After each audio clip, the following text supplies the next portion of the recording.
Hi, good evening, and welcome to this installment of the Vision Root video blog. I'm your host, Richard Urban, in Washington, D.C., here on Capitol Hill. Um, I want to wish you a very happy Memorial Day, and welcome back to our blog for the fourth installment. Well, I want to reflect on transparency today and integrity. I was reading an interesting article in this magazine. Some of you may know it, World and I. Unfortunately, the publication discontinued some 10 years ago. But it's a fantastic magazine. It was founded by Reverend Sun Myung Moon, also known as True Father. Well, they're talking about this town in Montana, uh, Bannock. And one interesting thing is that man saved a lot of these historic buildings. A couple of people saved them, so now they have Nevada City and Virginia City restored, largely because of one or two people's efforts. One legislator and one family used to live there. That's interesting. It goes to show how much one difference one person or family can make. But I was caught by this my attention was caught by the fact that this one mining town, or rather gold mining town called Bannock, had a plumber. Oh boy, I must be tired tonight. Had a person named Henry Plummer, and he was the town sheriff. There's just one little problem. Apparently, they didn't do the due diligence, and back then they didn't have background checks. Henry Plummer was actually a criminal. So he would find out when the gold was being shipped, and many, many gold shipments were robbed, stolen, and 100 people were murdered. Well, finally, some vigilantes caught on to this guy, and eventually he was caught and hanged. I'm not suggesting vigilante justice, but it's interesting how this person duped everybody. Um, so in our world, there's a lot of similar situations going on, and in organizations too. I've been involved for 40 years in the Unification Church movement. Well, it's going through a lot of changes right now.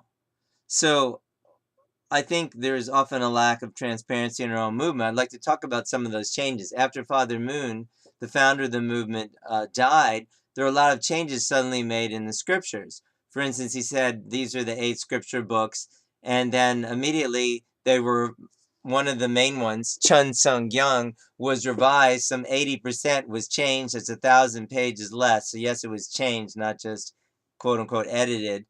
And it's clearly not what he said to do. So what and how were these changes made? Well, okay, I can give my personal story. So on about the first anniversary of Foundation Day, this new Chun Sung Gyung was released. I thought, wow, that's odd. We already have the book already. We have another one.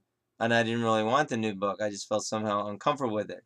No one ever announced, well, okay, we have this new book and it's 1,000 pages less. And by the way, 80% of it's been redacted. And yes, it's been redacted. Hello, stop telling me that it's just been edited. If you want to send me something, go ahead, showing me the couple of edits in it.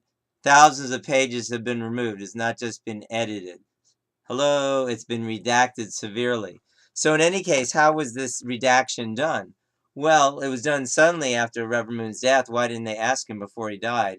And secondly, it was done without any announcement. Like no one ever announced, "Oh, well, we've taken out 8% of the book, and we're making a new volume of the same name, and no longer publishing the previous volume."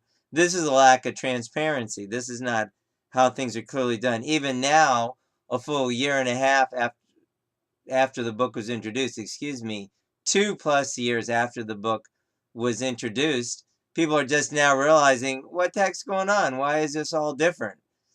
Just now. This is clearly not transparent. No one has explained why the books are suddenly changed upon Reverend Moon's death. This is a complete lack of transparency. So these kind of things happen in organizations, and they certainly happen in the unification movement. But I believe these things, since Father Moon is a providential figure, also affect the world. They're not just some organization or company's problem. And they do happen in other problems. I mean, in other organizations as well. An old friend who used to be a member of our church who lived in our home wrote me recently, and she said that, indeed, that there's a direct correlation in her mind between the things that go on in our movement and the world. So, so right now we're seeing also in the world, ask yourselves, how is it that we have same-sex marriage very possibly coming down the pike?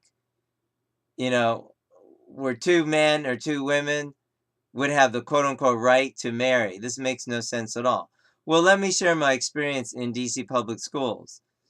So while we're going along doing our absence-based program called Urban Life Training, minding our business, then one day we send out a flyer in one of the schools and with the students, it's an absence awareness flyer, but it also says that we are sponsored by a church, meaning we got a donation. That's it. That's all it said. Some lady complains to the chancellor's office, which was then a new office in D.C. in 2007, Michelle Rhee. Well, we had a meeting with her second or third in command person, Richard Nancori. He calls me in for off the record meeting. I look up, who is this guy? Well, if you Google him, immediately comes up a letter he wrote to Washington Blade, the homosexual newspaper. So I said, oh, I get it. He doesn't like a teaching absence for some reason. So he says, okay, Mr. Urban, him and Chad Ferguson, another activist, who fortunately moved along and I believe he's working for New York public schools. He says, well, you can promote. I was also promoting a petition because I didn't believe sixth graders should be told that same-sex relationships were normal. So he said, oh, go ahead and promote your petition, Mr. Urban, but your program won't be welcome in DC public schools. So sure enough, after a while, they found some technical reason and saying why I couldn't go in the schools. Even the chancellor wrote me saying, oh, I didn't sign my name in a sign-in log correctly. I mean, the school chancellor for DC public schools is looking at the sign-in log. I mean, give me a break. So in other words, they basically threw us out at that time technicality. So that tells you about transparency and tolerance. So the tolerant people who promote tolerance are very intolerant.